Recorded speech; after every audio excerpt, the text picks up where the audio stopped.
네, 거룩한 주일입니다. 이 예배 가운데 임재하신 하나님의 놀라우신 은혜와 평강이 사랑하는 성도님들 한 분 한 분 가운데 충만하게 임하시기를 기원합니다. 오늘은 여러분들과 고난은 우리를 더 깊은 예배로 인도합니다 라는 제목으로 하나님의 말씀을 나누려고 합니다. 사실 고통과 고난이라는 주제는 참 다루기가 쉽지 않습니다. 우리가 처한 절박한 현실이기도 하고 또 고통스럽고 힘든 경험이기도 하기 때문입니다. 특별히 이 땅 가운데 일어나고 있는 많은 고통의 문제가 있죠. 고난의 문제들이 있습니다. 우리는 그것을 어떻게 해석해야 하는가라는 그런 질문 앞에 사실은 서 있는 것이죠. 최근에 모로코에서 발생한 지진으로 수많은 사람이 목숨을 잃었습니다. 그리고 또 리비아에서 일어난 그 홍수로 인해서 댐이 붕괴가 되고 수많은 사람이 사망하고 또 실종자들이 정말 수많은 사람들이 실종 가운데 있는 것이죠. 그런 소식을 들을 때마다 저는 참 마음이 아픕니다. 그래서 하나님 앞에 하나님의 긍휼과 하나님의 도우심을 구하는 기도를 더 간절히 할 수밖에 없는데요. 하나님 이 땅을 살펴보시고 하나님 이 땅 가운데 있는 그 모든 고통을 주님 외면치 마시고 하나님의 놀라우신 은혜와 자비하심으로 이 땅을 덮어주십시오. 그리고 고통받는 자들을 기억하여 주시고 하나님께서 그들 가운데 하나님의 구원의 손길을 내밀어 주시기 원합니다 라고 기도하는 것이죠. 그런 고통의 문제에 대해서 많은 신학자들이 고민을 했습니다. 그런데 그 중에서 C.S. 루이스는 세상에서 일어나고 있는 고통과 고난에 대해서 창조주의 신비다라고 정의를 내렸어요. 그러면서 이렇게 덧붙였습니다. 고통을 느끼는 의식의 소유자인 인간이 이 세상에서 벌어지는 모든 고통스러운 사건들로부터 창조주 하나님의 선함과 지혜를 추론하는 것은 불가능하다. 말이 좀 어렵기도 합니다.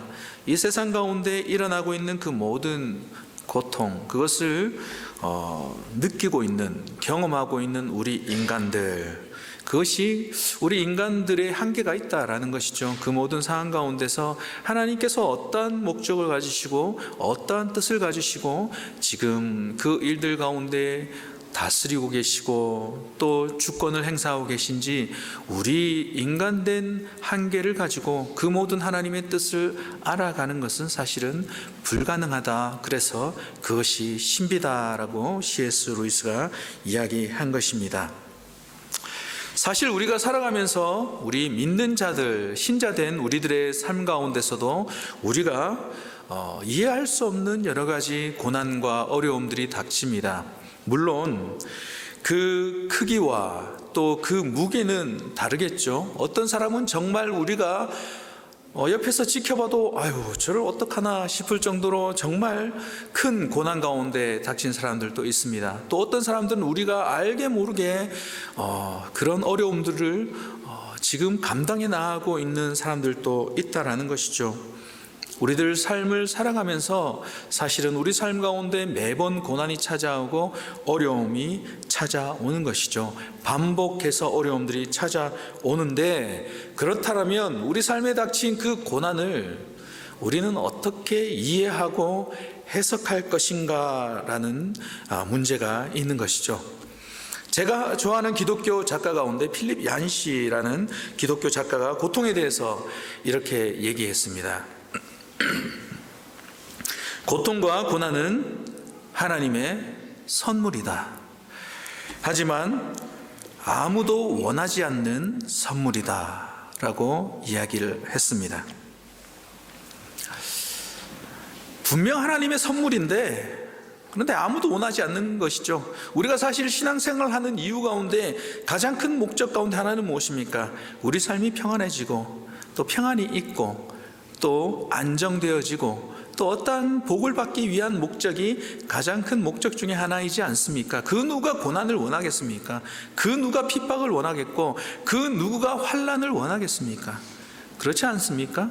그렇지만 우리가 원하지 않음에도 불구하고 우리들 삶 가운데 어려움이 닥친다라는 것이죠. 그런데 그 어려움이 하나님의 선물이라고 얘기합니다. 왜 그 고난이 하나님의 선물일까요? 제가 좋아하는 탐 크라우터라는 예배 인도자가 있습니다. 예배와 찬양 사역에 있어서 전 세계에서 정말 영향력을 가지고 사역하는 그런 분이신데요. 그분이 고난이 하나님의 선물인 이유에 대해서 이렇게 이야기하고 있습니다. 하나님은 우리에게 고통이라는 선물을 주셨습니다. 그것은 우리를 사랑하시는 하나님의 뜻입니다. 그분은 우리의 어려움을 통해 참된 예배자로 만드시기 위한 계획을 가지고 계십니다. 영의 눈을 들어 하나님의 얼굴을 구할 때 우리는 그분의 뜻을 새롭게 이해하며 참된 기쁨으로 예배할 수 있습니다. 어려움을 통해서, 즉 고난을 통해서 우리가 예배자가 되어지는 것을 주님은 계획하셨고 그렇게 만들어가고 계시다라는 그런 얘기죠. 우리에게 어려움이 닥칩니다. 그리고 고난이 닥치는 것이죠. 그럴 때 우리는 과연 기쁨으로 찬양을 드릴 수 있고 감사함으로 찬양을 드릴 수 있을까요? 쉽지 않죠. 우리의 정서가 묶이고 우리의 정서가 힘이 바닥이 나고 지쳐버린 그 상황 가운데서 사실은 기쁨의 찬양, 감사의 찬양, 그런 예배를 드리기가 쉽지 않은 것입니다. 도저히 아무리 생각하고 머리를 짜내봐도 이 고난이, 지금 내가 겪고 있는 이 어려움이 하나님의 선물이라고 해석할 수 없는 것이죠. 마치 분노하시는 하나님의 징계처럼 여겨지고, 또 하나님이 마치 나를 외면하시고 심판하시는 것처럼 여겨져서 하나님 앞에 고개 들기도 힘든 상황이 어찌 보면 우리 삶 가운데 계속해서 있다라는 것이죠. 그렇지만 탐 크라우트는 고난 가운데, 그리고 우리 인생의 어려움 가운데 예배하는 예배자를 만들기 원하신다라고 이야기하고 있는 것입니다. 그렇다면 고난과 예배는 어떤 관계성을 가지고 있는지, 고난과 예배는 과연 어떤 관계성을 가지고 있는지에 대해서 한번 살펴보기 원합니다. 첫 번째로, 고난은 하나님의 주권 아래에 있는 것입니다. 고난하면 우리가 제일 먼저 떠오르는 인물이 있죠. 오늘 말씀에서 읽었던 욥입니다. 욥은 자신이 감당할 수 없는 그런 고난을 받았던 인물입니다. 차라리 태어나지 않았으면 좋았을 것이다라는 그런 고백을 할 정도로 지독한 고난을 당한 사람이죠. 그런데 결론부터 말씀드리자면 욥은 이 고난을 통해 더 깊은 예배로, 더 깊이 있는 예배로 나아갔던 사람입니다. 그런데 왜 이 고난이 하나님의 주권에 의해서 일어나는 것일까요? 오늘 본문 말씀 제가 다시 한 번 더 읽어보겠습니다. 여호와께서 사단에게 이르시되 내가 어디서 왔느냐? 사단이 여호와께 대답하여 가로되 땅에 두루돌아 여기저기 다녀왔나이다. 여호와께서 사단에게 이르시되 내가 내 종 욥을 유의하여 보았느냐? 그와 같이 순전하고 정직하여 하나님을 경외하며 악에서 떠난 자가 세상에 없느니라. 사단이 여호와께 대답하여 가로되 욥이 어찌 까닭 없이 하나님을 경외하리이까? 주께서 그와 그의 집과 그 모든 소유물을 사늘로 두르심이 아니니까? 주께서 그 손으로 하는 바를 복되게 하사 그 소유물로 땅에 널리게 하셨음이니이다. 이제 주의 손을 펴서 그의 모든 소유물을 치소서. 그리하시면 정녕 대면하여 주를 욕하리이다. 여호와께서 사단에게 이르시되 내가 그의 소유물을 다 내 손에 붙이노라. 오직 그의 몸에는 내 손을 대지 말지니라. 사단이 곧 여호와 앞에서 물러가니라. 아주 생소한 장면이 연출되고 있습니다. 무엇입니까?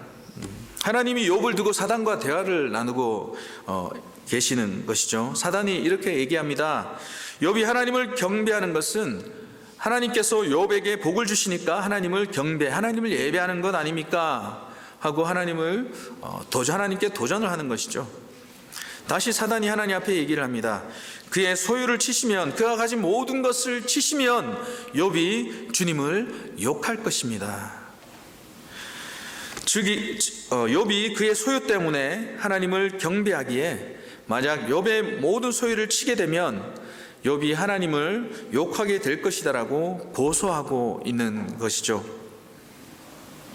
사단은 실제적인 문제를 가지고 얘기하고 있습니다. 뜬구름을 잡는 얘기를 하고 있는 것이 아니죠. 사단이 말 그대로 그의 모든 소유물이 처지는 순간이 옵니다. 그것이 어떠한 순간입니까? 그것이 바로 고난이라는 것이죠. 욥은 실제적으로 모든 것을 잃게 됩니다. 실제적인 고난을 겪게 되는 것이죠. 왜 하나님, 이런 상황이 제 삶 가운데 닥친 것입니까? 혹시 여러분 중에 이런 외침을 주님 앞에 내뱉어 보신 분들이 계시나요?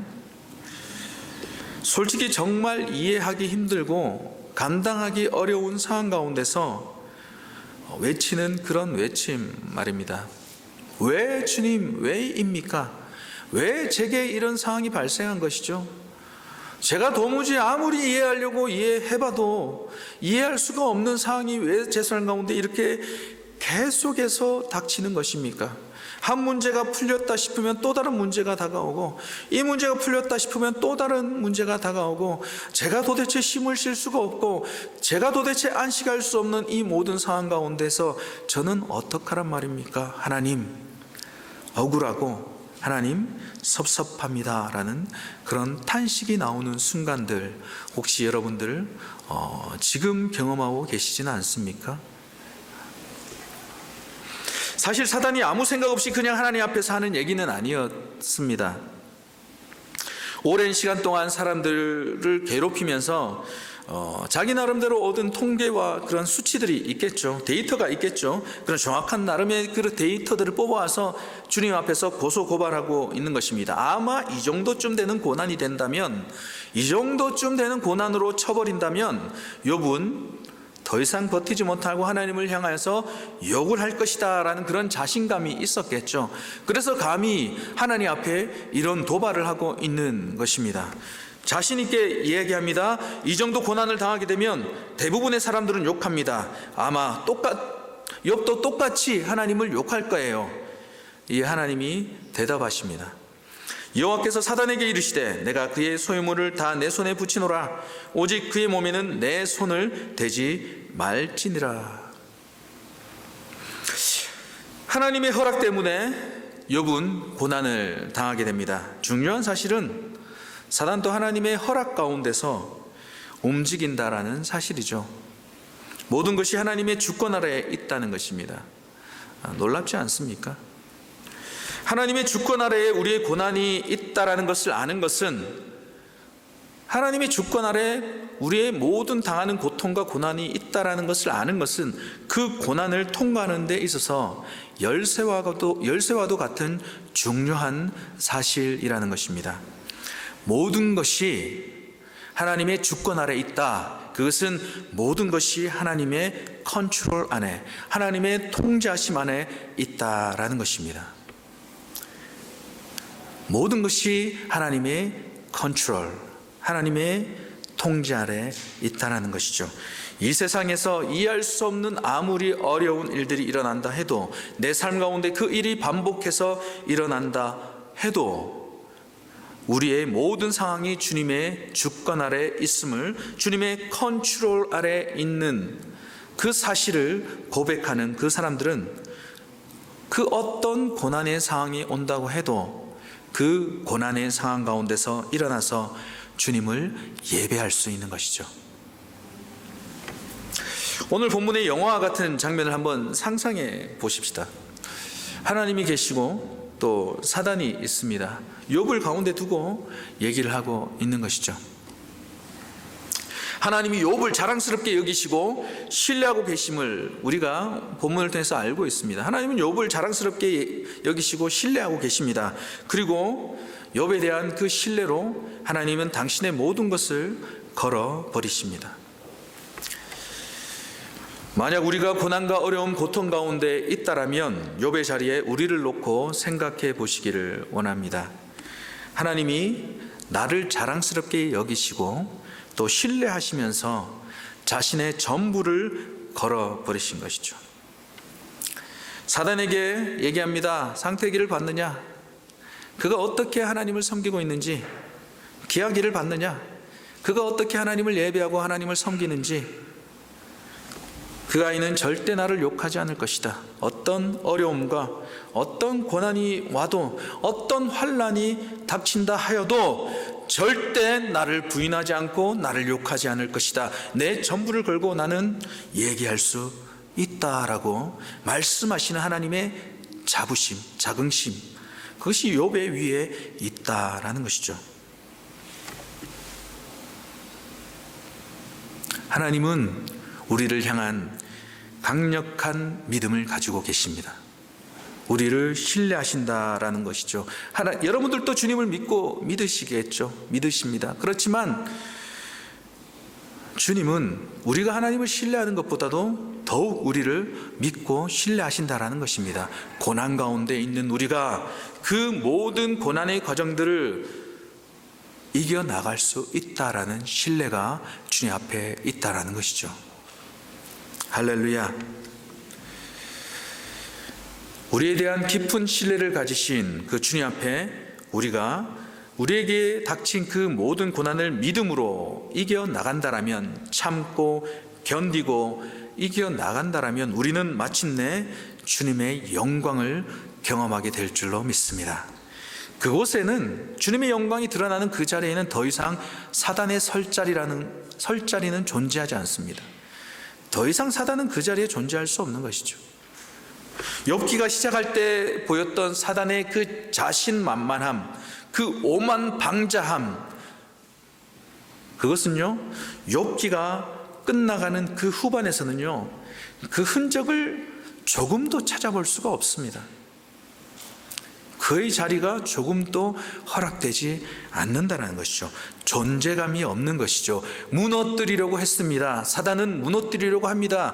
그렇지만 우리가 고난을 이겨나가는 그 과정 가운데 하나님의 영광이 드러나는 그 시간, 더 이상 사단의 정죄함, 사단의 설자리는 존재하지 않는다는 사실을 믿는 것, 그것이 우리에게 소망을 준다라는 것이죠.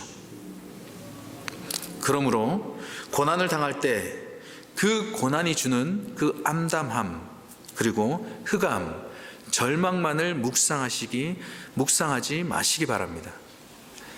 우리의 인생을 붙들고 계신 절대적인 우리 삶의 주관자가 되시는 하나님께서 우리가 걷고 있는 그 흑암과 공허함 위에 운행하고 계심을 믿으시기 바랍니다.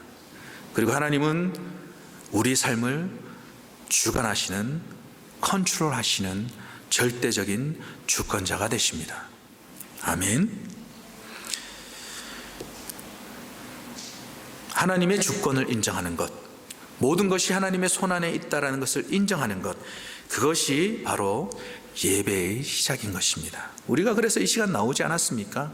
하나님이 나의 왕이 되십니다. 나의 주관자가 되십니다. 모든 것이 하나님의 그 절대적인 컨트롤 안에 있습니다. 믿습니다. 지금 내가 그 고난을 겪고 있지만, 그 암담한 시간을 겪고 있지만 하나님의 영이 내 삶 가운데 운행하시고 나를 지켜보시고 나를 붙드시고 마침내 영광의 자리로 이끄실 것을 내가 믿습니다 라고 고백하는 그러한 자들이 서는 자리가 바로 예배라는 것이죠. 할렐루야. 여호와의 영광을 인정하는 것이 온 세상에 가득하게 될 줄로 믿습니다. 우리 삶 가운데 가득할 줄로 믿습니다. 두 번째로 기억해야 할 사실은 고난은 하나님의 허락 아래 이루어진다라는 사실입니다. 욥이 당한 고난은 하나님의 허락 아래 이루어진 것입니다. 우리는 이것을 어떻게 해석해야 할까요? 오늘 내가 욥과 같은 고난을 당하고 있다면 분명 그 고난은 하나님께서 허락하신 것인데, 하나님께로부터 온 것인데, 그럼 나는 그것을 어떻게 해석할 것인가? 내가 그 고난 가운데서 하나님을 오해하지 않고 하나님의 뜻을 내 임의대로 풀지 않고 그 내 삶을 이끌어 가신 하나님, 내 삶 가운데 고난을 주신 하나님의 그 목적을 내가 어떻게 해석할 것인가 하는 문제가 우리들 가운데 놓여 있다라는 것입니다. 사실 제 삶 가운데서도 많은 고난이 있었습니다. 수많은 고난을 다 어떻게 말씀드리겠습니까? 수많은 고난들이 있었지만 제 삶을 지켜봤을 때 중요한 그런 고난의 순간들이 있었다라는 것이죠. 가난한 집안에서 태어났고, 또 부모님의 그 갈등과 이혼을 지켜봐야 했고, 또 믿음을 가졌을 때에 정말 많은 핍박을 받았습니다. 거의 매일같이 매를 맞았죠. 그리고 제가 신학교를 가기로 결정했을 때에 집에서 쫓겨나야 했습니다. 짐을 싸들고 기도원으로 올라가야 했죠. 그리고 교회에서, 아는 전도사님이 개척하신 교회에서 살았습니다. 지금 제 딸 한나 나이에 말이죠. 그 후로 거의 3년 4년간 아버지 얼굴을 못 봤습니다. 집을 들어가지 못했죠. 많이 굶었고 많이 힘든 그런 시간들을 보냈습니다. 왜 내 삶 가운데 하나님은 그런 고난을 허락하셨을까요? 하나님을 믿는 믿음을 고백했고, 하나님의 말씀이 이렇게 말씀하시기에 제가 집안에서 드리는 제사를 거부했고, 또 하나님께서 저를 부르신다고 하기에 제가 신학교를 가기로 결정했는데, 제 삶에 닥친 것은 하나님의 풍성한 부요함이 아니라 가난함과 굶주림과 쫓겨남, 매맞음이었던 것이죠. 왜 하나님은 그러한 고난을 제 삶 가운데 허락하셨을까라는 것이죠. 저를 훈련시키시고 단련하시고 또 하나님의 사역에 합당한 그릇으로 빚어가시는 그런 과정이었구나라고 제가 훗날 깨닫게 되는 것입니다. 그 깨달음의 자리로, 그 순간이 그저 힘들고 서러웠는데 그 깨달음의 자리로 하나님은 저를 이끌어 가시더라는 것이죠. 하나님 앞에 나아가는 순간 정말 계속해서 기도할 수밖에 없었습니다. 계속해서 기도하는 그 가운데 하나님은 점점 제 모든 이해를, 그 고통스러운 그 현장 가운데, 상황 가운데 있던 제 이해를 넓히셔서 하나님 아버지가 무슨 목적을 가지고 계신지에 대해서 이해하는 그 깨달음의 자리로 저를 이끌어 가셨다는 것이죠. 욥은 자신에 대한 고난에 대해서 이렇게 해석을 하고 있습니다. 욥기 23장 10절 말씀입니다. 욥기 23장 10절 말씀입니다.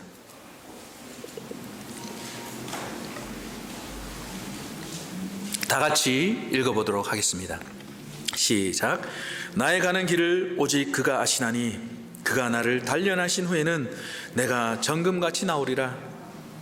우리가 너무 잘 아는 말씀이죠. 우리가 암송하는 말씀이기도 합니다. 너무나 사랑하는 말씀입니다. 주가 나를 단련하신 후에 내가 정금같이 나가겠습니다. 욥의 이 고백은 하나님께서 나를 단련하고 계시고 그 단련 후에는 내가 정금과 같이 될 것이다 라는 것이죠. 하나님께서 우리 인생 가운데 허락하신 고난은 어찌 보면 우리를 연단해 가시는 과정이라는 것이죠. 지금 이 시간 고난 가운데 계신 분들이 계십니까?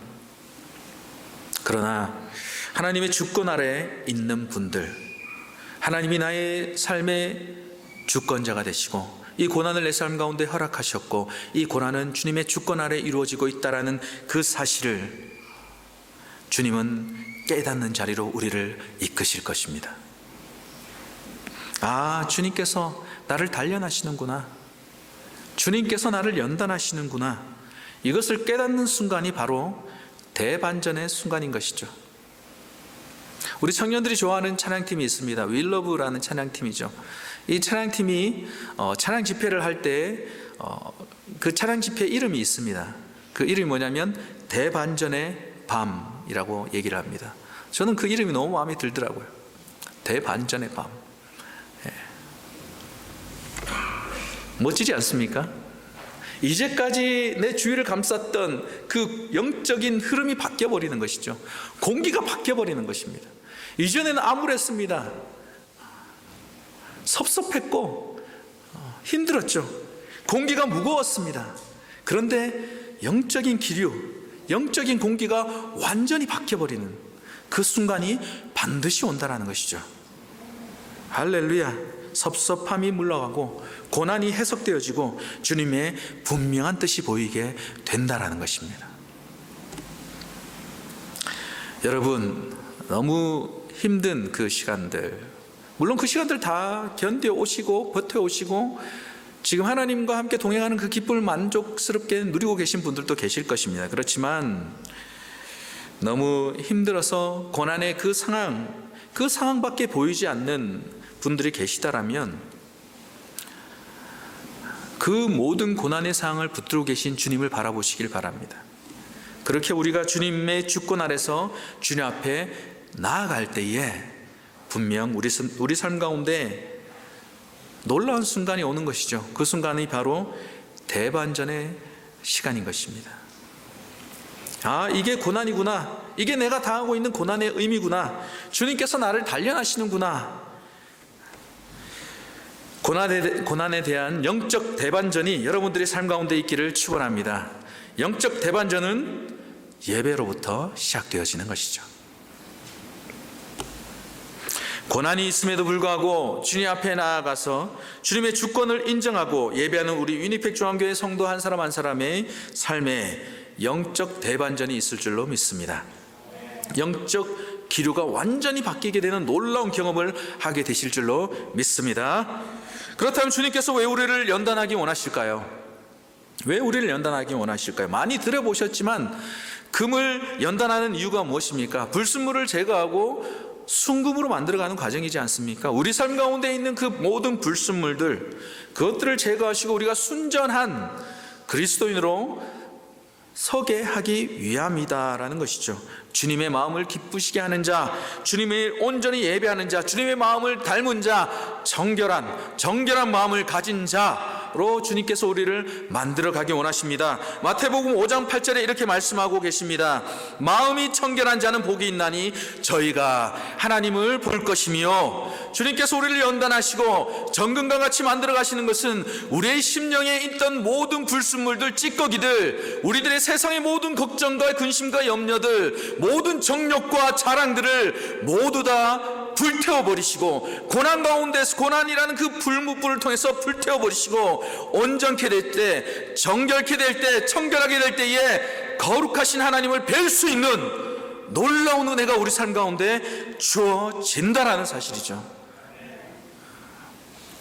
이것이 고난의 목적이라는 것입니다. 고난이 아니면 우리들 안에 있는 그 찌꺼기들, 그 불순물들은 절대 제거되지 않는다라는 것이죠.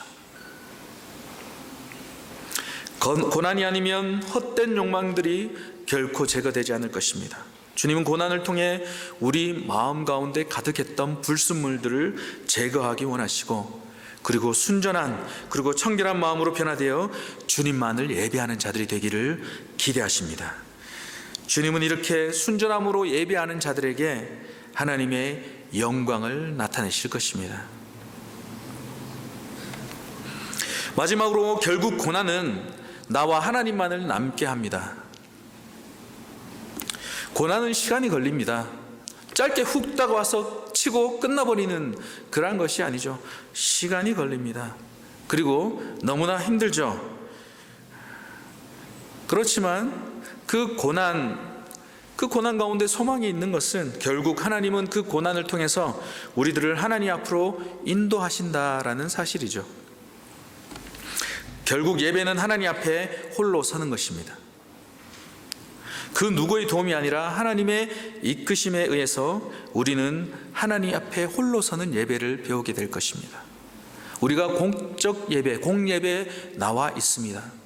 그렇지만 우리가 다 같이 위니펙 중앙교회 성도로서 예배를 드리지만 사실은 이 시간 여러분들 한 분 한 분이 주님 앞에 홀로 선 예배자라는 것이죠. 주님은 여러분들과 독대하고 계시는 것입니다. 우리 군중 전체와 독대하시는 것이 아니라, 만나시는 것이 아니라, 여러분들 우리가 군중으로 모여서, 회중으로 모여서 예배 드리지만 사실은 우리 한 사람 한 사람을 주님은 만나고 계시다라는 사실이죠. 여러분들 수도원 영성이라는 말을 들어보셨을 거예요. 서기 313년에 기독교가 로마의 공식 종교가 됩니다. 그리고 그동안 지켜왔던 순교자의 영성, 하나님을 향한 순전한 마음이 국교가 됨으로 말미암아 급속하게 세속화가 이루어집니다. 급속하게 정치화가 되어지고 권력화가 되어지고 세속화가 되어지는 그 상황을 지켜보면서 하나님을 향한 순전한 예배, 하나님과의 순전한 관계를 꿈꿨던 많은 사람들이 어디로 가냐면 사막으로 가기 시작했습니다. 사막에 가서 홀로 거하면서 하나님만을 평생을 예배한 그런 사막 교부들이라고 얘기를 합니다. 그런 수도자들이 생기기 시작했던 것이죠. 이 사람들은 온전히 주님만을 바라보기 원했습니다. 세상이 약속하는 그 모든 것들을 뒤로하고 은둔 생활을 하면서 오직 하나님만을 바라보고 하나님만을 예배하고 하나님 앞으로만 더 가까이 나가기를 간절히 원했던 것이죠. 이 수도사들처럼 홀로 하나님 앞에 광야로 나가라고 말씀하는 것은 아닙니다. 제가 2008년에 이집트를 가서 4개월 동안 이슬람 선교 전략학교를 했었습니다. 그러면서 이제 사막 지역도 방문하고 했었거든요. 그때 생각했던 것이 사막 수도사들의 영성에 관한 것이었습니다. 아무것도 없죠, 사막에는. 그러면서 제가 친한 우리 선교사님, 영원의 아버지가 저한테 하셨던 말씀이 우리 사막 예수제자 훈련학교를 시작해볼까? 그 말씀을 하시더라고요. 사막 영성을 우리가 한번 살려보는 거야. 저 가슴이 부풀어지더라고요. 야, 사막 오아시스 어딘가에 센터를 짓고 거기서 주님을 예배하고 막 그런 꿈을 꾸니까 와, 너무 황홀한 거예요. 그게 현실화되진 않았지만 그런 꿈을 꿨던 적이 있습니다. 사막에 나가라. 그래서 거기서 혼자 살라는 것은 아니죠. 우리는 여전히 이 땅 가운데 살아갑니다. 이 현실 세계 가운데서 살아가는 것이죠. 그렇지만 이곳 가운데서 우리는 어떠한 자로 살아야 할 것인가 라는 것이죠.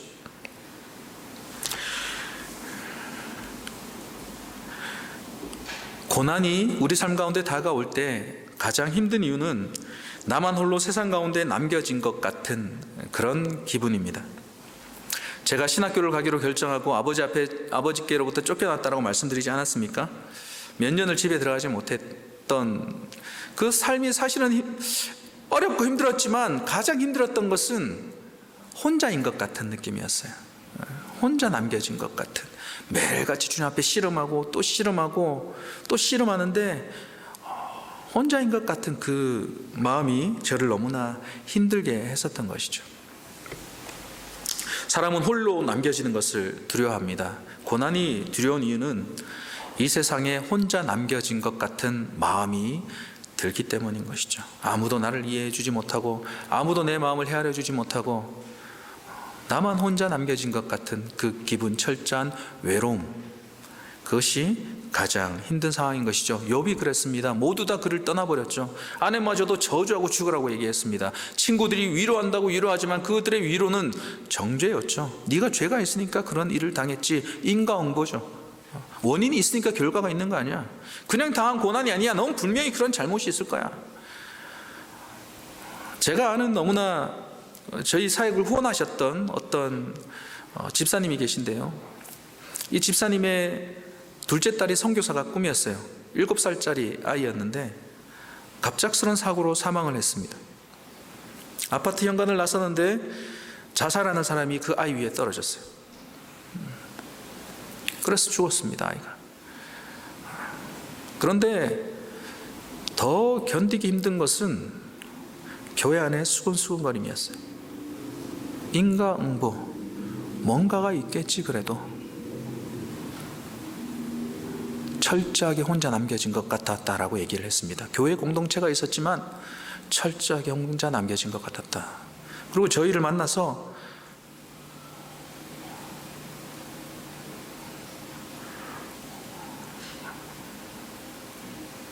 저희도 같이 울 수밖에 없었죠. 같이 통곡할 수밖에 없었습니다.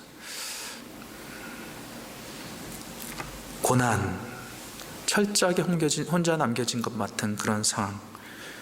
그런데요, 모두가 비난하고 모두가 떠난 것 같은 그 상황 가운데요, 하나님의 주권을 인정하고 하나님께서 주신 고난이 선물이라는 것을 알고 주님 앞에 나아가는 자들, 그들은 주님과 독대하는 영광을 누린다는 것입니다. 주님의 영광 앞에 서게 된다는 것이죠. 그 고난 가운데 임재하신 하나님의 영광을 만나게 된다는 것입니다. 욥기 38장 1절에서 11절 말씀입니다. 그때 여호와께서 폭풍우 가운데서 욥에게 말씀하여 이르시되 무지한 말로 생각을 어둡게 하는 자가 누구냐? 너는 대장부처럼 허리를 묶고 내가 내게 묻는 것을 대답할지니라. 내가 땅에 줄을 놓을 때에 내가 어디 있었느냐? 내가 깨달아 알았거든 말할지니라. 누가 그것의 도량법을 정하였는지, 누가 그 줄을 그것의 위에 띄웠는지 내가 아느냐? 그것의 주추는 무엇 위에 세웠으며 그 모퉁이 돌을 누가 놓았느냐? 그때 새벽 별들이 기뻐 노래하며 하나님의 아들들이 다 기뻐 소리를 질렀느니라. 바다가 그 모태에서 터져나올 때에 문으로 그것을 가둔 자가 누구냐? 그때 내가 구름으로 그 옷을 만들고 흑암으로 그 강물을 만들고 한계를 정하여 문빗장을 지르고 이르기를 내가 여기까지 오고 더 넘어가지 못하리니 내 높은 파도가 여기서 그칠지니라 하였노라. 주님이 말씀하셨습니다. 욥아, 내가 누군지 아느냐? 땅에 기초를 놓고 바다 물이 터져 나올 때에 그것을 가둔 자가 누군지 아느냐? 고난에 함몰되고 고난 가운데 파묻혀 있지 말고 그 위에 운행하고 계신 살아계신 하나님을 바라보고 너를 붙들고 계신 하나님의 그 도움을 구하라. 그렇다면 하나님은 너의 삶 가운데 반드시 임하셔서 너의 도움이 되시고 너의 구원이 되시고 내 삶을 이끌고 계시다라는 것이죠. 하나님은 전능하신 하나님은 우리를 붙들고 계십니다. 그렇다면 그 어떤 고난이 우리들 가운데 찾아온다고 할지라도 우리는 안전하다는 것이죠. 모든 것이 하나님의 컨트롤 아래 있다는 사실을 우리가 결코 잊어서는 안 될 것입니다. 그것이 우리가 예배할 이유가 된다라는 것입니다. 우리가 고난 가운데 있을 때 뒤로 물러나서 침륜에 빠지는 자가 아니라 오히려 주님 앞으로 더 나아가 간구하며 부르짖으며 주 앞에 예배의 자리로 우리가 나아갈 때에 주님은 그 침묵을 깨뜨리시고 흑암을 뚫고 우리 삶 가운데 찾아오셔서 말씀하실 것입니다. 우리를 만나 주실 것이라는 것이죠. 우리가 주님을 찾는 것이 아니라 주님이 친히 우리 가운데 오셔서 우리 인생의 안개와 흑암을 거두시고 우리를 찾아내시는 놀라운 영광의 자리 가운데 우리 모두가 서게 될 줄로 믿습니다. 그런 주님을 신뢰하며 오늘 우리에게 닥친 그 고난의 자리 가운데서 더 깊이 있는 예배 가운데로 나아가게 되시는 저와 여러분들 되시길 예수님의 이름으로 축원합니다. 시간 함께 찬양하며 주님 앞에 나아가십시다. 찬양하실 때에 주님, 내 삶 가운데 시련이 있습니다. 고난이 있습니다. 그렇지만 주님께서 나와 함께 하시고 내